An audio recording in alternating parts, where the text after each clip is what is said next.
feliz de estar diante de porções dessa família grandiosa que o Senhor Jesus nos fez, né? Muito bom conhecer outros irmãos. Estamos aqui relativamente perto, né? Aqui em Camará, aqui para Cancela Preta, é um pulo.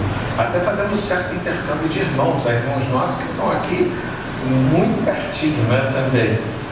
E é um prazer, Alguns estão caminhando até para cá, a gente tem falado sobre isso, né? Por mudança de residência e tudo mais, dificuldades outras. Mas estamos tão pertinhos, mas é a primeira vez que eu lembro ocupar esse púlpito aqui. Então, para mim é uma honra e uma honra para nós como igreja, porque um pastor, ele representa a sua igreja. O que move a vida de um pastor é a sua igreja. Então é impossível não estar aqui e não ser uma representação daquilo que nós vivemos como Comunidade Batista Pro Reino. A gente é Comunidade Batista Pro Reino, alguns estranham, mas é igreja da Convenção Batista Brasileira, tudo que tem direito. Nós éramos a antiga Igreja Batista Memorial de Senador Camará, mas não é a primeira vez que trocaram de nome, não. Tem bastante tempo atrás era a antiga Igreja Batista da Taquaral.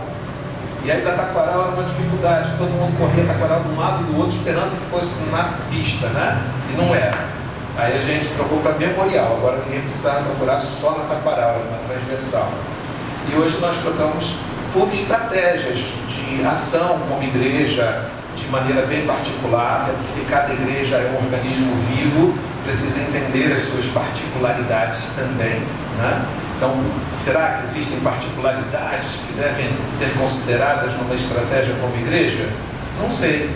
Hoje nós não tivemos reuniões. Há quanto tempo vocês deixaram de ter alguma reunião? Para nós isso não é tão incomum, ok? Então hoje, como tem operação em Viva Aliança, e toda uma situação muito complexa, ainda muito em ebulição, nós hoje não reunimos por essa questão. Nem pela manhã, nem agora à noite. E aí? Tem que ter alguma visão particular ou não tem? São realidades distintas, né? Exigem estratégias distintas. E Deus tem dado alguns. Mas tem coisa que não é estratégia. Tem coisa que é direção, palavras de Deus. E eu vou fazer uma apologia aqui a algo que toma conta do meu coração, do ministério nosso, desenvolvido ali junto à Comunidade Batista Pro Reino. É aquilo que vivo, então não trarei para os irmãos nada que não esteja amparado naquilo que vivo. Não como pastor apenas, mas que vivo como servo de Deus, procuro esse caminho e tenho entendido como um bom caminho para trilhar.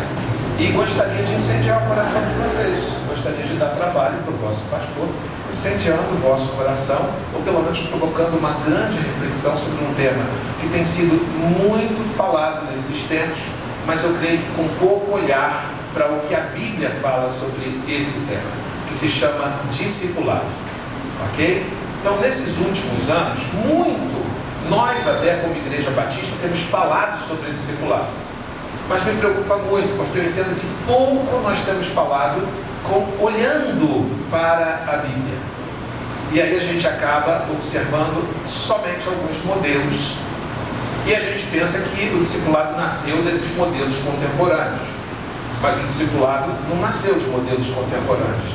Ele nasceu da palavra de Deus e do exercício de Jesus sobre a vida dos seus apóstolos e do exercício dos seus apóstolos sobre a vida de alguns que eles cuidaram muito de perto. Isso é daí que vem aquilo que deveria ser o norte para a compreensão sobre discipulado. Estou aqui jogando pedra nas metodologias que existem hoje? Não, de jeito nenhum. Desde que elas consigam manter os seus olhos naquilo que foram os parâmetros iniciais sobre discipulado, ok? Então, fico muito feliz. O livro tem uma frase que diz exatamente isso, até tratando sobre discipulado, que me agrada muito que nos últimos tempos a igreja tenha voltado a falar sobre discipulado, porque de alguma forma, ainda que engatinhando, a igreja voltou a olhar a casa como uma possibilidade, uma ferramenta de trabalho, começou a olhar pequenos grupos, independente da existência e como eles existem, mas começou a ver isso como uma possibilidade. E o discipulado voltou a ser discutido no nosso meio batista. Então eu dou graças a Deus por todas essas perspectivas e espero que um dia elas possam ir amadurecendo e reencontrando cada vez mais os parâmetros bíblicos, ok? E hoje a gente vai tratar especificamente sobre discipulado. Eu vou fazer uma introdução longa por causa do tempo, vou ser uma metralhadora aqui para posicionar quanto às nossas motivações ou qual deveriam ser nossos estímulos para a vivência do discipulado. Nada do que a gente faz pode ser feito e ganhar de fato relevância ou importância se a gente não olhar qual é a razão para a qual nós fomos criados por Deus. O tempo todo a gente precisa olhar para isso. A gente precisa entender para que fomos criados. A grande pergunta dos filósofos ecoa até os dias de hoje no coração dos homens. Mas a filosofia exaltou esses questionamentos. Mas o tempo da fé e da religião voltou a apagar em nós essa grande inquietação e discussão do porquê nós existimos, para que existimos, por que fomos criados. E a falta dessa discussão nos levou a alguns entendimentos que nós precisamos ajustar. Primeiro, nós não fomos criados para ser salvos, porque se nós fôssemos criados para ser salvos, então nós teríamos sido criados para pecar. E Deus não nos criou para pecar. Ele nos criou com a possibilidade do pecado, porque nos deu livre-arbítrio. A escolha de Abraão foi essa, mas Ele não nos criou para pecar. Teríamos que compreender assim que Deus é parceiro do pecado. Ele criou o pecado. E isso não é uma verdade. Então nós não nascemos ou não fomos criados por Deus para sermos salvos. Nós fomos criados por Deus para sermos filhos. Nós fomos criados por Deus para fazer parte de uma grande família. E Ele não queria poucos filhos, Ele queria muitos filhos. Muitos filhos. Ele cria o primeiro homem, cria a sua imagem e semelhança. Ele cria, obrigado. Ele cria santo. Com a sua imagem espiritual, sua natureza espiritual compatível com a sua. E Ele vinha tardinha. E aí a gente precisa entender também nas nuances bíblicas os sentimentos de Deus, porque é assim que a gente vai conhecendo de Deus. E Ele vem à tardinha para ter com aquele que criou. E podemos observar que no início, logo da criação, Ele o instrui como um pai ao seu filho, como um pai passeando pelo jardim, instruindo o que fazer, dando-lhe orientações, obrigações. Mas a gente sai muito cedo do jardim. Eu creio que sai com 10% daquilo que poderíamos ser. E olha, 10% para alguns é até difícil chegar, ok? Então nós saímos muito cedo do jardim, mas nós fomos criados para filhos. E aí nós perdemos a condição de sermos filhos de Deus. Porque em Adão nós escolhemos o pecado. Nossa natureza foi corrompida. Não somos mais compatíveis, sem Cristo, não somos mais compatíveis para o propósito de Deus de nos fazer filhos. Mas Deus não se frustra naquilo que Ele planeja. Tem alguém capaz de frustrar a Deus em seus planos? Não. E aí Ele retoma o seu plano inicial. Esse plano, ele é restaurado em Cristo Jesus. Em Cristo Jesus e na graça maravilhosa da cruz, nós temos a chance de olhar o quanto estamos afastados de Deus e quanto a ira de Deus pesa sobre nós. João nos exalta, dizendo que Deus ama o que criou. Ele ama o que criou, Ele ama o cosmos, Ele ama o que criou. É isso que diz lá em 1 João 3,16, que Ele ama o que criou, Ele ama o cosmos, a tal ponto que Ele ama o que criou, que Ele dá a chance de o homem se reconciliar com Ele e voltar a ser isso que Ele criou. Mas Ele também, no mesmo João 3, diz que aqueles que não estão em Cristo, a ira de Deus permanece sobre eles. Deu para entender? A gente não gosta muito de ouvir isso, né? Aliás, a gente fala isso sempre com tanto carinho que às vezes eu nem sei se às vezes a gente fala sobre isso.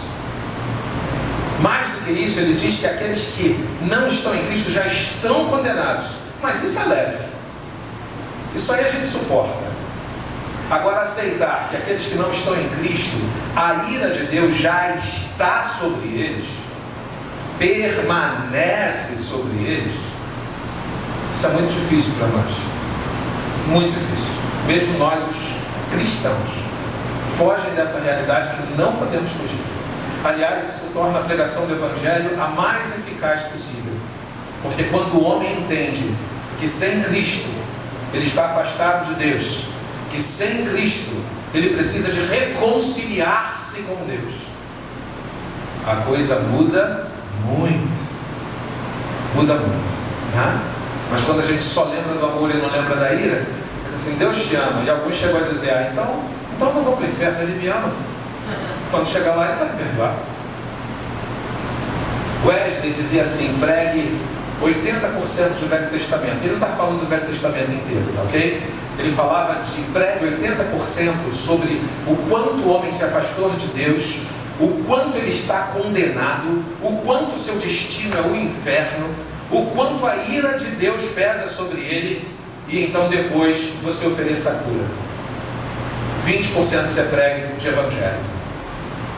E aí você dá o remédio. Porque a doença, quando muito grave, ou melhor, o remédio, quando muito amargo, ele só vai ser aceito se as pessoas entenderem a gravidade da doença. E Jesus é um remédio amargo.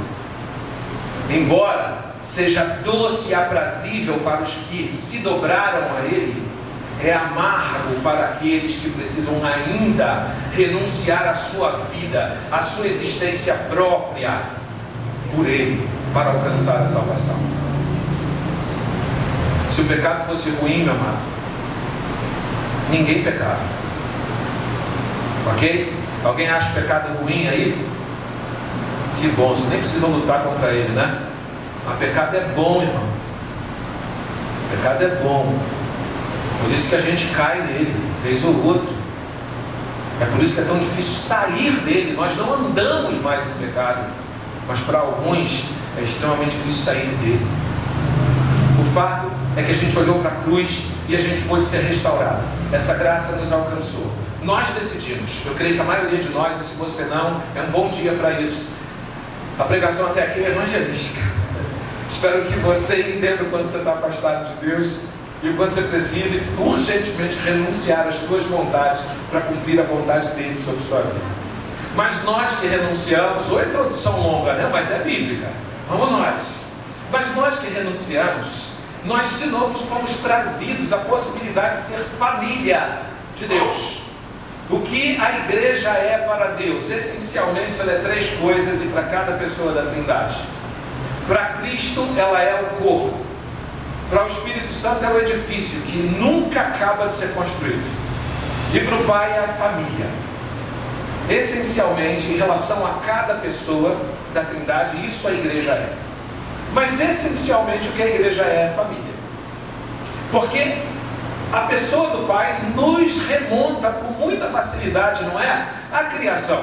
Embora a gente saiba que essa criação foi tríplice, que Deus é um, quando nós olhamos a história da criação e ela é escrita para o nosso entendimento e para o nosso relacionamento com Deus, é muito mais fácil para nós olhar o Pai como Criador do que o Filho, embora a gente saiba, né?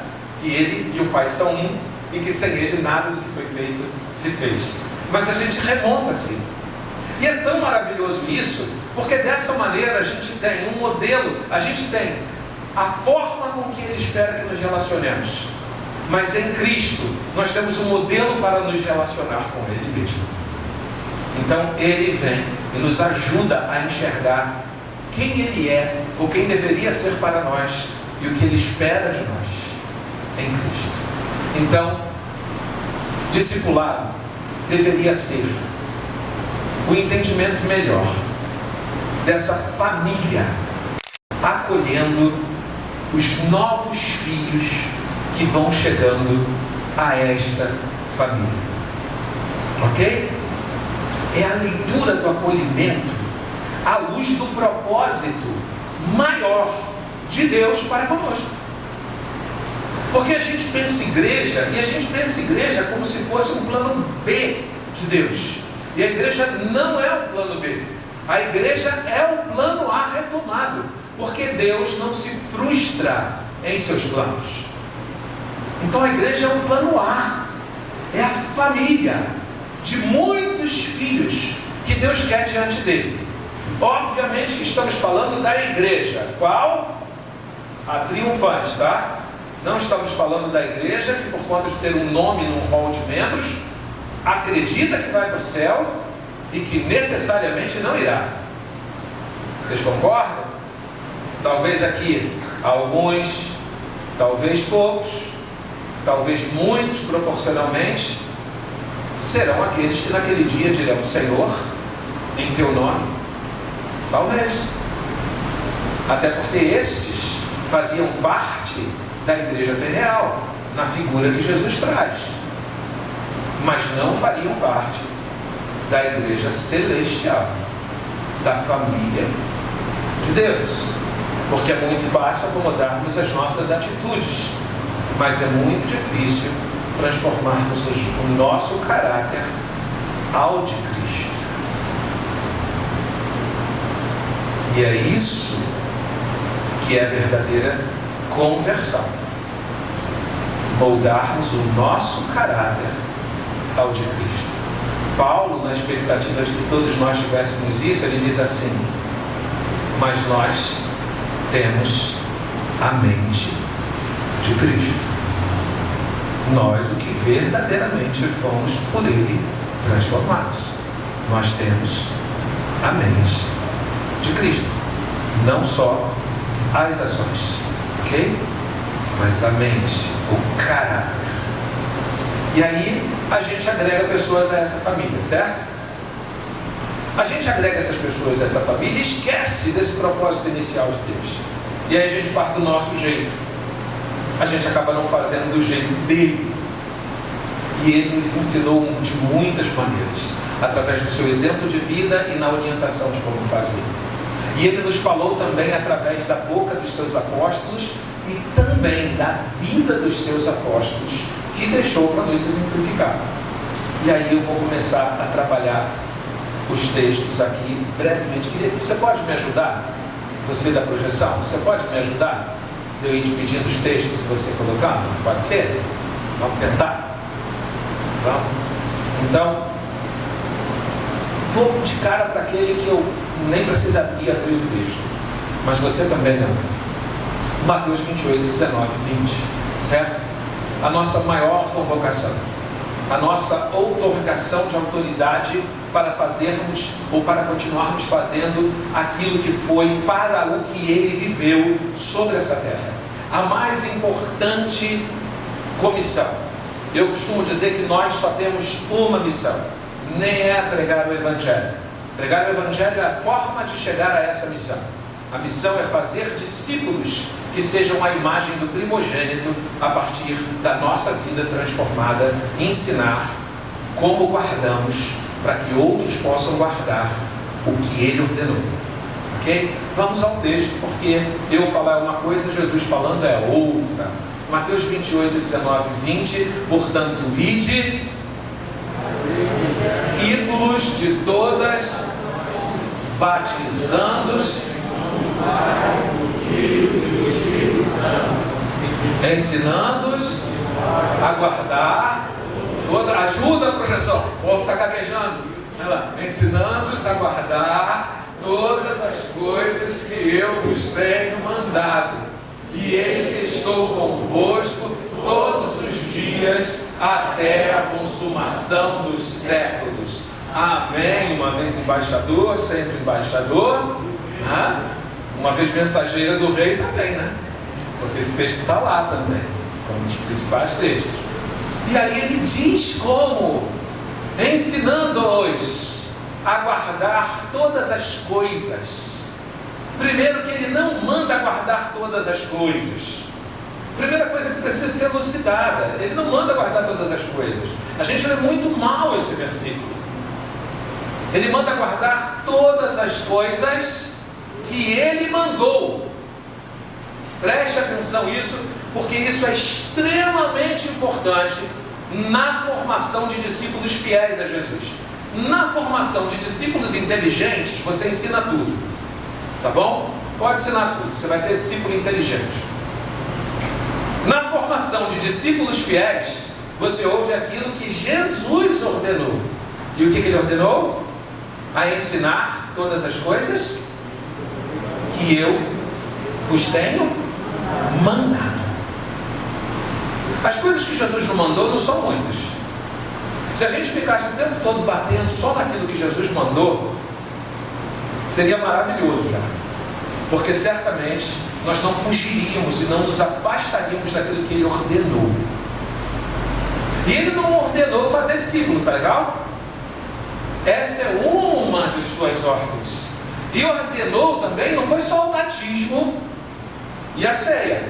Essas são as ordenanças ritualísticas que nós recebemos do Senhor. As ritualísticas. E eu quero que você, que certamente já foi tão orientado a isso, entenda de uma vez por todas. Tudo o que sai da boca de Jesus como orientação para nós é ordem. Porque se Ele é o Senhor, nós somos os doulos, os escravos. E o escravo faz o que o Senhor deseja, o que o Senhor ordena. Fazer o que Jesus ordena não deveria ser para nós uma opção, mas ser para nós uma ordem objetiva.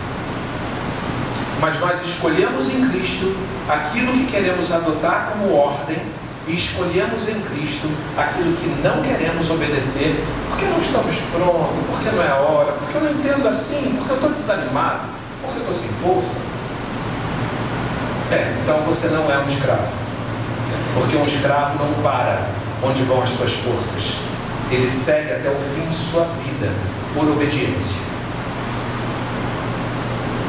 Então as palavras de Jesus para nós não são sugestões. Se você vem tomando a palavra de Jesus como sugestão, conserta, porque você precisa ver aqui, ensinando os discípulos que você vai fazer para Jesus. Você tem que fazer como? Ensinando-os a guardar todas as coisas que Ele nos ordenou. Mas como que eu ensino a guardar? Como? Só tem um meio de ensinar como guardar. Faz o seguinte, nós vamos para uma classe, vamos para o seminário, vamos para o seminário teológico eclesial, sentamos lá e vamos formar discípulos. Deixa eu explicar uma coisa. Naquela classe, aquele irmãozinho vai saber como eu guardo? Ou ele vai saber o que eu digo sobre guardar? O que você acha? Ele vai dizer o que eu digo sobre guardar. Mas a orientação é ensinar a guardar. Não é ensinar como se guarda. Dá para entender a diferença? Não é para ensinar como se guarda. Chegou um irmão aqui, tomou uma decisão por Cristo, entrou na família, eu vou ensinar como se guarda. Não. Eu vou ensinar a guardar. Aí, meu irmão, eu tenho que pegar ele pela mão e dizer assim, anda comigo. E ele vai me ver fazendo. Ele vai me ver no momento difícil, no momento de estresse, no momento de calmaria. Ele vai me ver quanto momento da minha vida eu dedico à missão de fazer discípulo, o quanto eu estou envolvido com isso. Ele vai entender de onde vêm as forças que me movem na direção dele. Se isso é resultado de oração, se isso é resultado de interesse, se isso é resultado de inveja, se isso é resultado de intimidade com Deus. Aí ele vai entender como eu guardo. E se eu realmente quero formar um discípulo fiel ao Senhor, porque eu entendo que eu preciso ensinar a guardar aquilo que Jesus me ordenou primeiro. Esse relacionamento, meus amados, sempre foi um relacionamento extremamente íntimo. Por isso que o nome do livro é Cuidando como os Filhos, porque é esse relacionamento que a Bíblia nos mostra. Quando você vai, eu não vou poder, vocês vão me desculpar, eu normalmente, e até a gente conversa muito sobre isso, eu sou expositivo. Pego um texto e vou esmiuçando. Hoje a gente está aqui num tema. Então os irmãos vão me compreender um pouco da pressa e um pouco também de pincelar e apontar. Tá legal? Mas quando você pega o relacionamento de João com Gaio, lá em 3 João, logo no iniciozinho, a gente pode ir para lá, né? Logo no iniciozinho da carta, da 3ª. Essa carta aqui, a gente pode até ler toda, né? Um estalo. Mas eu vou ficar aqui, ó. Primeiro versículo da carta, da 3ª. O presbítero ao amado Gaio, a quem na verdade eu amo. Olha que coisa linda. Amado, desejo que te vá bem em todas as coisas e que tenhas saúde, assim como bem vai tua alma. Porque muito me alegrei quando os irmãos vieram e testificaram da tua verdade, como tu andas na verdade. Não tenho maior gozo do que este de ouvir que os meus filhos andam na verdade. Parece um sentimento qualquer? Parece um sentimento a mais? Parece um sentimento que é por todo mundo? Não, não parece. É um sentimento, sim, paternal, filial. A gente vai para Timóteo 2:2, para você não guardar, para não esquecer nunca mais, mas eu vou no 1.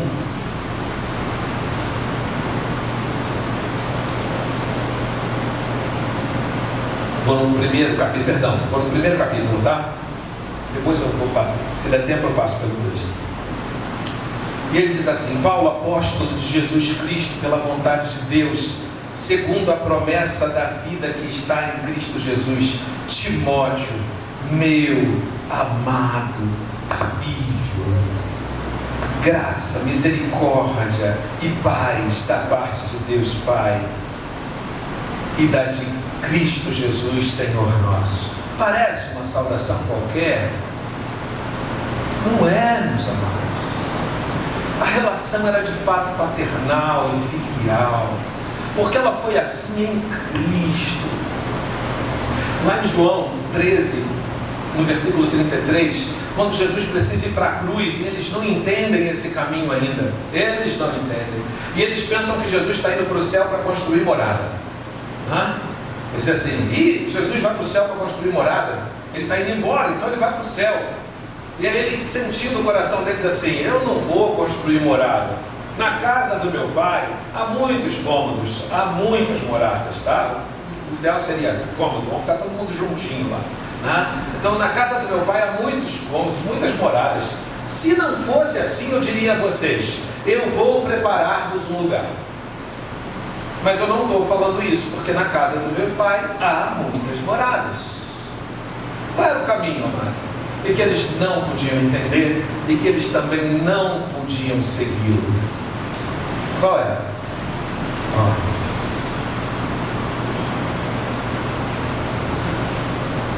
Ele diz assim: agora vocês não me podem seguir, mas eu volto. Mas eu volto, e aí eu vou oferecer cruz para todos vocês, mas agora vocês não me podem seguir. Sabe? E aí ele diz assim: filhinhos. Olha, não é filho, é assim, ó, filhinhos.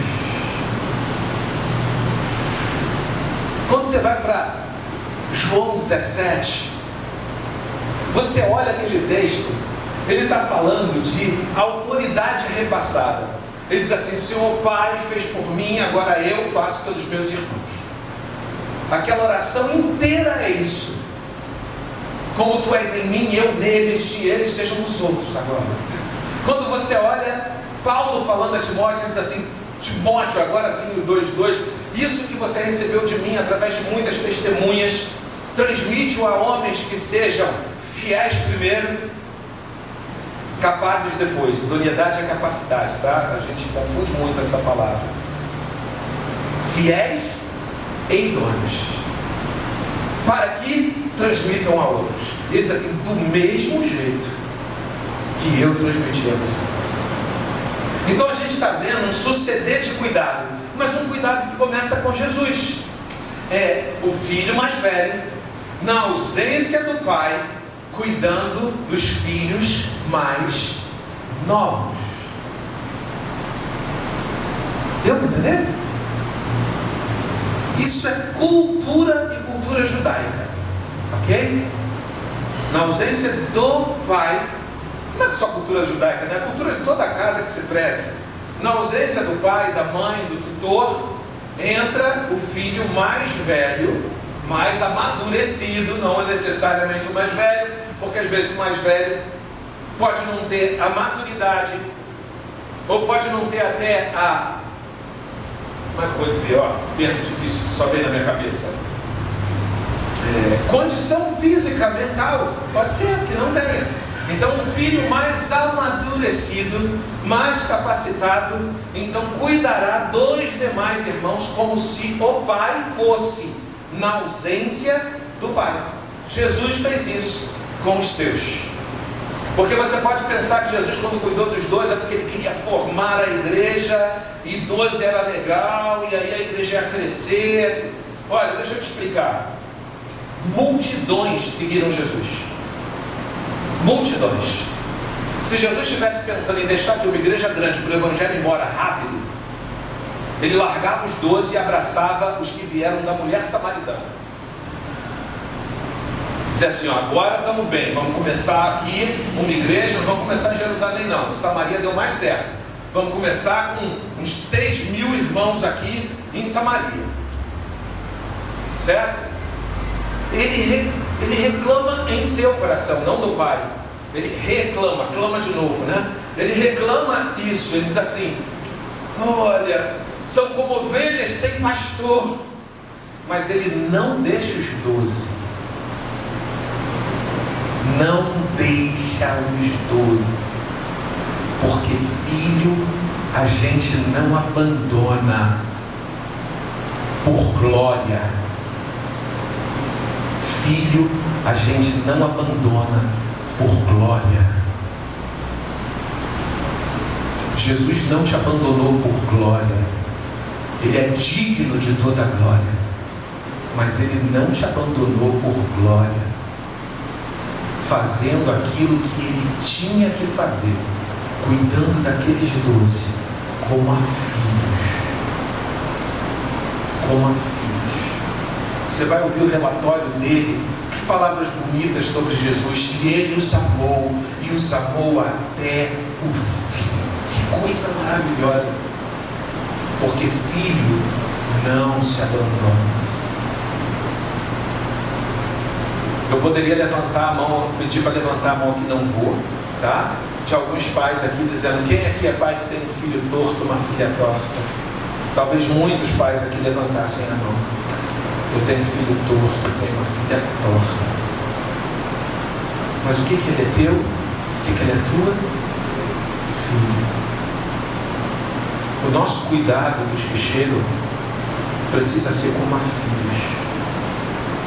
Agora deixa eu te dar uma informação, porque a gente pensa o seguinte: ele chegou aqui, foi acolhido pela igreja, pronto, ele já foi acolhido numa família, agora ele já é tratado como um filho. Deixa eu te explicar uma coisa. Tem um ditado grosseiro, mas foi uma realidade lá em casa, eu acho que ficou para sempre na minha cabeça. Edivan não passa por isso, né? Apesar de gostar muito de cachorro. Cachorro que tem muito dono, irmão, morre de fome. Tá ok? Eu tinha um cachorro que quase morreu de fome. A gente pensou que ele estava adoecendo de outra coisa. E o bicho estava de inanição. Era um pastor alemão, virou um dálmata. Entendeu? Varado, comprido. E era um pastor alemão. Mas era, a minha casa até hoje é uma casa, é um quintal, mas tem várias casas, né, da família. E aí, Depois de um tempo, o bicho foi emagrecendo e a gente, todo mundo, tem que levar esse bicho no veterinário, tem que fazer alguma coisa. E aí a gente começou: mãe, por acaso a senhora deu comida? Olha o nome do bichinho, Tigrão, né? Tigrão é famoso, Tigrão é tema de muitas mensagens de mim. A senhora deu comida para o Tigrão? Ela: não. Lembra, tu deu comida esse dia para o Tigrão? Não, te falei para dar comida. Eu falei: não, eu não dei comida. Eu também não. Quem deu comida para o Tigrão? Fizemos uma enquete e chegamos à conclusão de que ninguém deu comida para o Tigrão. O bicho estava varado, era de fome mesmo. E aí, como foi bonito ver ele comer naquele dia, sabe? Com vontade. Com vontade. Cachorro que tem muito dono, irmão, morre de fome, tá? O filho do vulgo é filho de ninguém. Você sabe o que é o vulgo, né? É a multidão se manifestando. O filho do vulgo é filho de ninguém. Quando alguém entra numa família, ele tem que ser acolhido como filho. Portanto, ele tem que ter pessoas que se disponham pessoalmente a conduzi-lo como um filho. E ele precisa ser lembrado da importância que é ter alguém que o acompanhe e o nutra naquilo que ele precisa. Ele próprio precisa ter essa consciência. Ele próprio. Em algum momento, a gente sempre procura instruir isso, tem que ter, dele olhar para alguém e dizer: esse aqui é um homem de Deus, não é perfeito. Qual o seu nome? Escolhi você porque o Tigrão estava aí. Foi mal, né? Na cabeça, né? Marcos. Aí vai olhar para o Marcos e vai dizer assim: Marcos, cara, eu tenho recebido o teu cuidado, tenho percebido a tua disposição em me servir na minha necessidade desde que eu cheguei. Cara, eu preciso de alguém para nortear minha vida em muito mais do que isso. Você não quer discipular minha vida, não? Eu me disponho a ser um discípulo seu. Minha disposição maior é ser um discípulo de Cristo. Mas, meu amado, para com isso. Antes de alguém seguir a Jesus, se não seguir a você, não vai seguir a Jesus. O Evangelho passa pela tua vida, pela minha vida. Desconheço esse Evangelho do olhe para Jesus. Eu conheço o Evangelho do olhe para mim. Eu conheço o Evangelho de ser de meus imitadores como eu sou de Cristo. Esse Evangelho é bíblico. Esse Evangelho do olhe para Jesus e não olhe para mim, está lá em Heresias 33:4. Está lá. Olhe para Jesus e não olhe para mim. Se eu olhe para Jesus e não olhe para mim, o que você está fazendo se chamando de igreja de Cristo? Olhe para mim e você vai ver um Cristo mais perto. Um Cristo que o Espírito Santo vai apontar a partir da minha vida. Porque, deixa eu te explicar uma coisa: Cristo está à destra do Pai. Eu sempre costumo dizer essa história. Graças a Deus as criancinhas não estão aqui, mas eu detesto causar esse trauma espiritual. Mas Jesus está à destra de Deus, Ele não habita no teu coração. Ai meu Deus, falei. Ele está à destra do Pai, irmão. Mas deixa eu falar um negócio. Nós somos o seu corpo sobre essa terra. E o que Cristo faz sobre essa terra, Ele só faz através da tua vida e da minha vida. Ele não desce do céu para fazer. Ele não está sobre essa terra. O Espírito Santo de Deus habita em nós. E nós sentimos a presença de Cristo em nós, porque o Espírito Santo, em tudo o que faz, aponta para Jesus.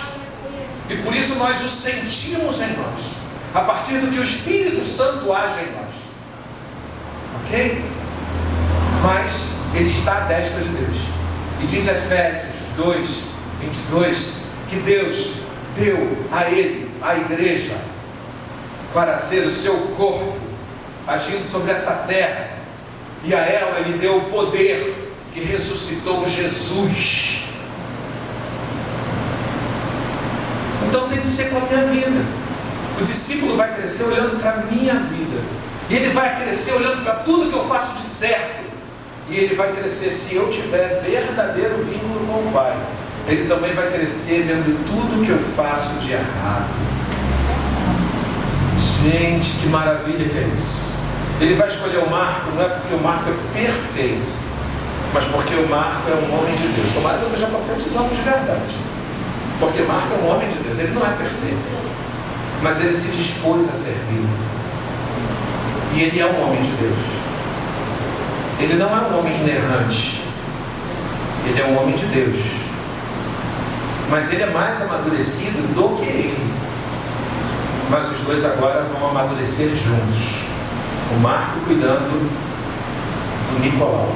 Tem Nicolau aqui? Não. Então vai chegar ainda, né? O Marco cuidando do Nicolau. Entendeu? O Nicolau crescendo. Vai chegar uma hora, lá na frente, que o Nicolau tem um potencial de vida. E o Nicolau, Marco vai fazer coisa que você nem imagina. Um bom pai fica felizão com isso. Vou te falar de um irmão que cuidou como um pai e manifestou a alegria disso. Ele disse assim: vocês farão coisas como esta, e coisas ainda maiores vocês farão. Sabe quem diz isso? Jesus. Aí vai chegar uma hora, Marco, que o Nicolau será bênção, mas ele vai continuar olhando para você como um paizão, como aquele que na ausência do pai e na ausência do irmão mais velho, que é Jesus, entendeu a sua responsabilidade, chamou para você, e ele vai olhar: e você se dedicou à minha vida. E aí, Marco, você chega uma hora que não é um filho, mas se é um bom filho, porque tem filho ruim, tá? Mas se é um bom filho, daqui a pouco esse cara está frutificando também em outras vidas, ele está avançando, sabe? E aí você diz assim: Senhor, estou meio desocupado, meus filhos cresceram, Jesus só teve 3 anos, a gente pensa que é só 12, né? Quer viver só 3 anos mais? Pô, eu ia fazer uma proposta de 12 para você agora, né?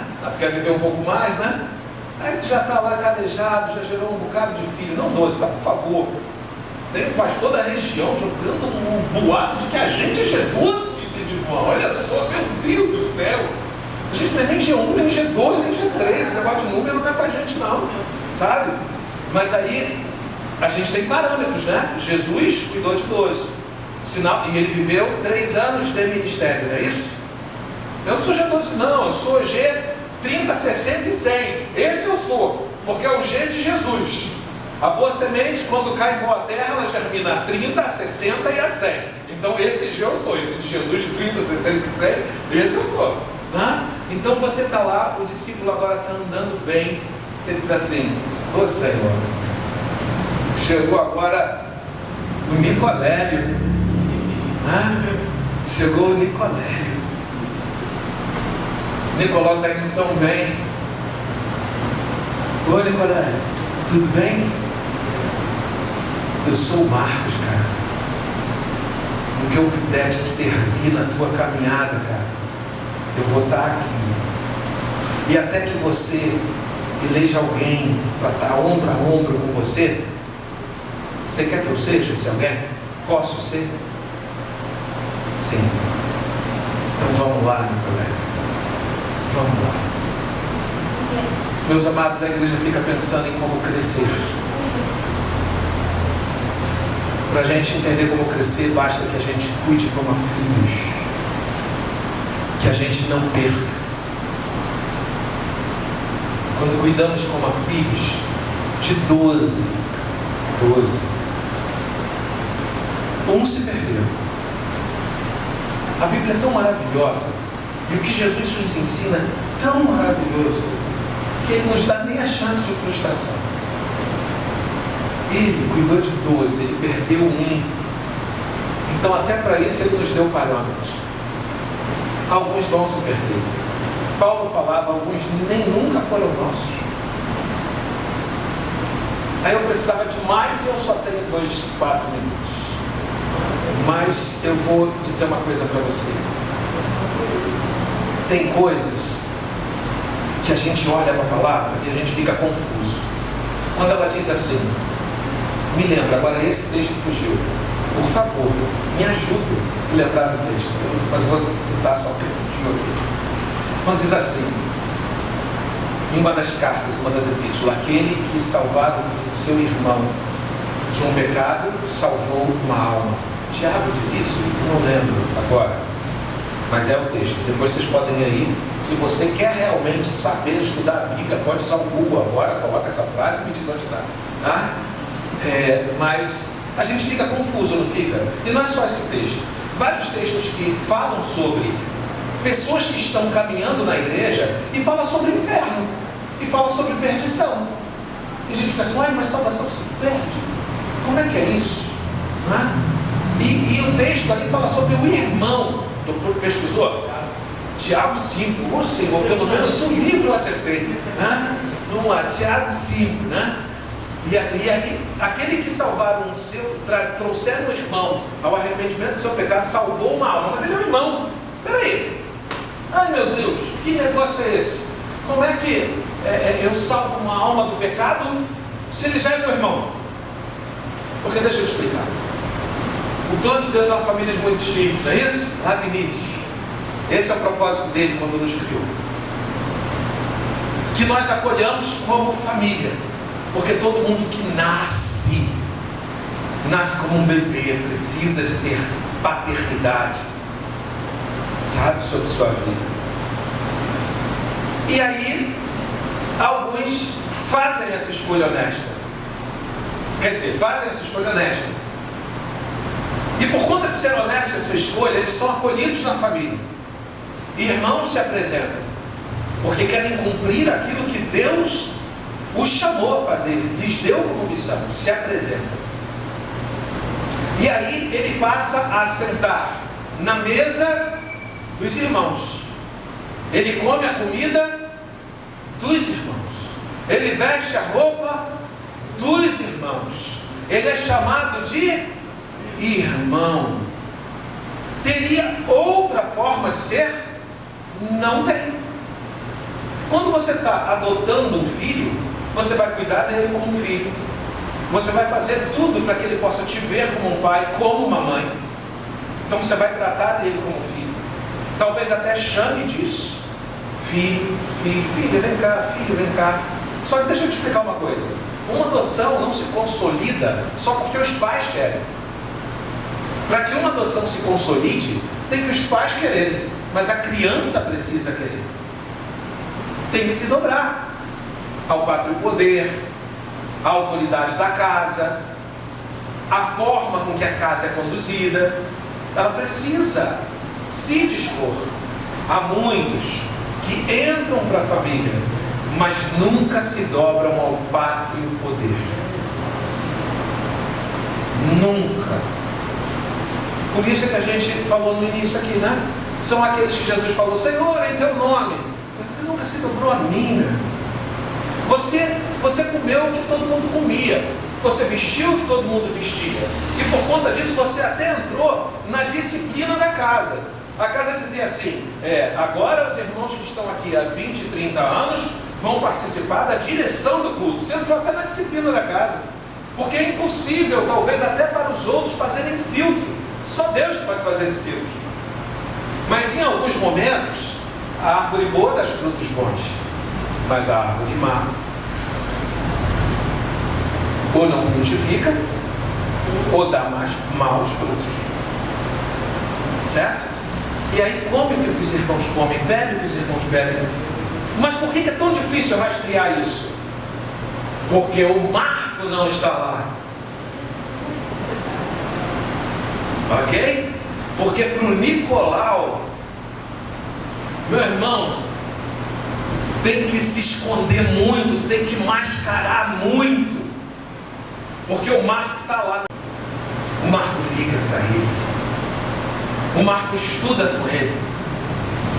O entendimento dele é manifesto ao Marco. Porque Marco é como ferro que afia o ferro. O papel do discipulado não é ser um confessor, um confidente. O papel do discipulado não é ser o melhor amigo. O papel do discipulador é ensinar a guardar todas as coisas que Jesus ordenou. Você quer um confidente? Não me escolha como discipulador.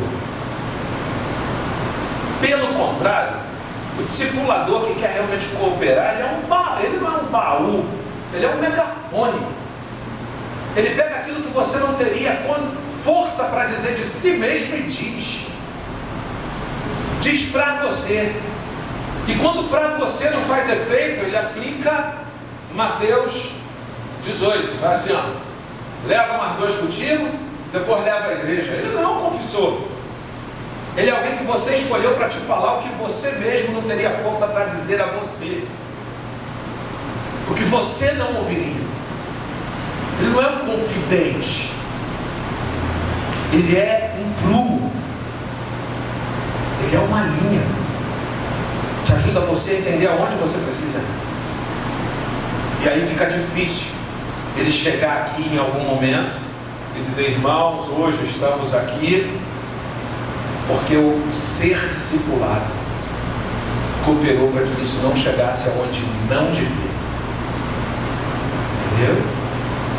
Mas o discipulado, o fulano fica dono do fulano. Bom, já estou terminando, então já vou entrar naquela fase de propaganda. Comprem o livro, né? Mas o discipulado faz com que alguém fique dono de alguém? De forma nenhuma.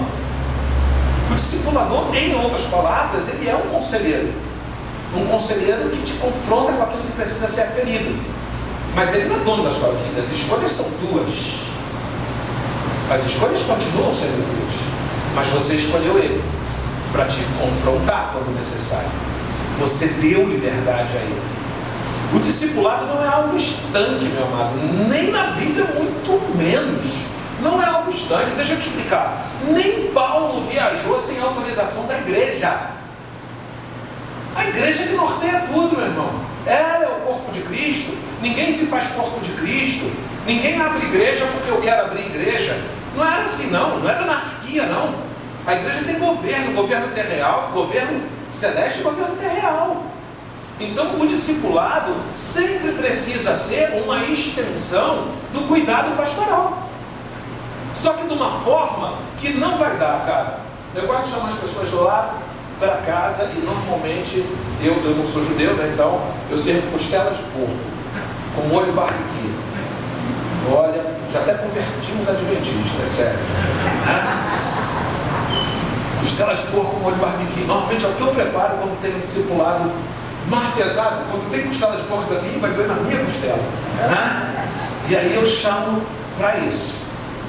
Meus amados, você acha que eu vou discipular o quê? 120, 130 pessoas?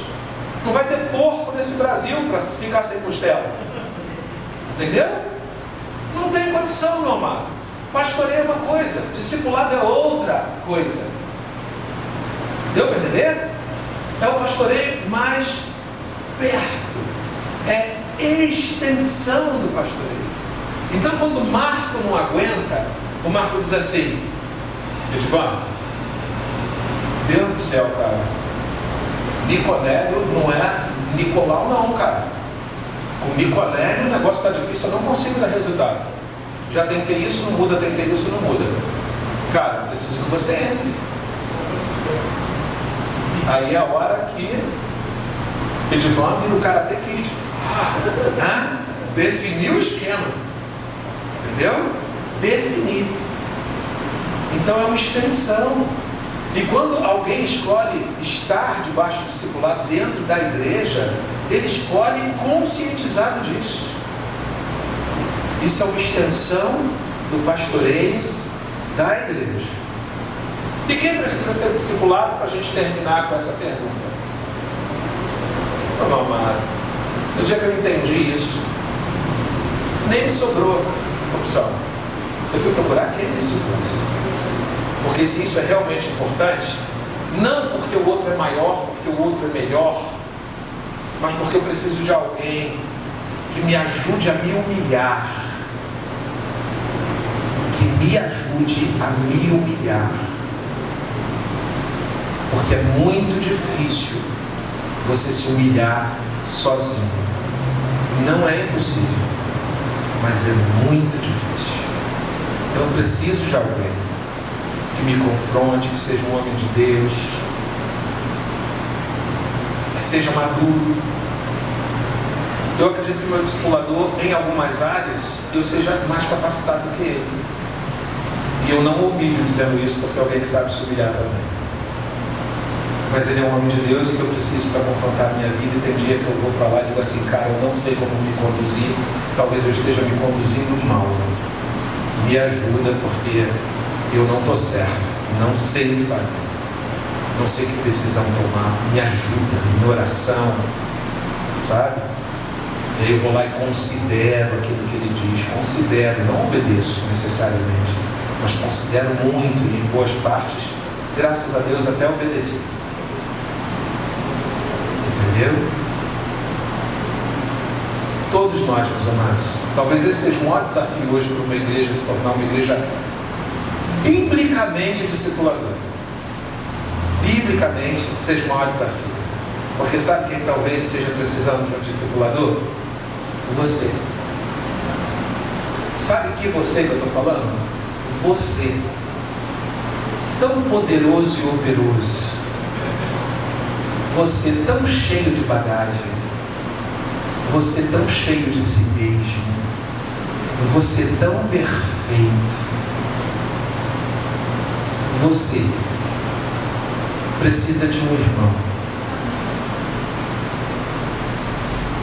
que lhe fale sobre você, que lhe ajude a te enxergar, que te ajude a crescer, que te impulsione, que tenha o desejo de que você vá muito além.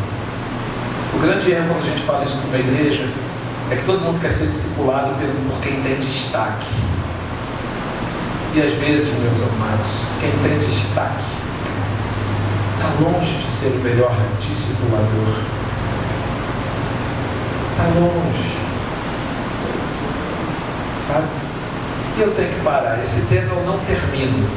Eu sempre paro. Eu sempre paro. Eu amo isso. Então eu sempre paro. Não consigo terminar. Mas eu espero com essa metralhadora giratória que foi, e com a licença de vocês de ter só triscado, às vezes citado alguns textos, usado tão poucos pelo tempo, tá? Mas eu creio que deu para entender o quão bíblico é o cuidado pessoal. O discipulado bíblico, ele é pessoal, ele é voluntário e ele é para a vida. Para a vida. Paulo está lá, já numa jornada tão distante, e ainda que por carta, Timóteo não deixa de ser seu filho, Tito não deixa de ser seu filho. É para a vida, para a vida. Não é 6 meses, entendeu?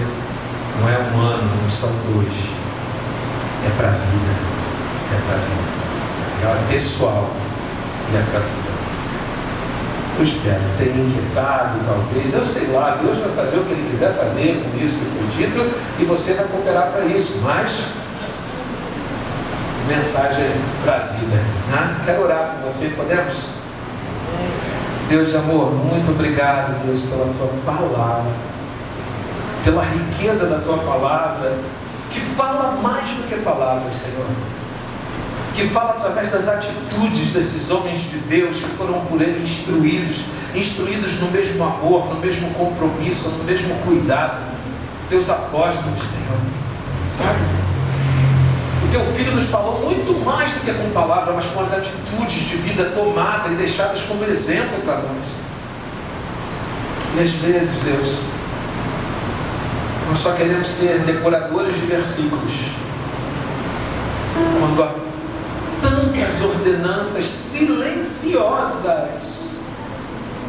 tantas ordenanças lindas e silenciosas que esses homens de Deus nos transmitiram. Quantas, Deus? Quantas? Nos leva, Deus, a viver mais do que falar. Nos leva, Deus, a entender o Teu amor, mas nos leva a entender como especificamente manifestar o teu amor. Ó Deus, como disse Paulo, ainda que nós tivéssemos 10.000 tutores, ainda assim nós não teríamos muitos pais. Ah, Senhor, nos desapaixona de tutores e começa a levar o nosso coração, Deus, em busca de cuidado, Deus, de verdade, pessoal, sobre a nossa vida, pessoal. Porque o Senhor não fez uma família à toa. Nós temos chance ainda de sermos acolhidos mais e mais profundamente. Que isso brote no nosso coração. Instrui, Deus, a nós todos, a igreja aqui, a nós todos. Nós pedimos isso. Eu peço isso. Em nome de Jesus. Amém. Se eu me humilhar diante do teu altar e sacrificar aquilo que me custar, tu inclinarás os teus ouvidos ao meu clamor, ao meu clamor. Mas vale um dia no centro do teu querer e toda a vida sem jamais te conhecer. Tu és minha fonte, minha colheita, minha herança. Yeah, yeah. Neste lugar tu és real.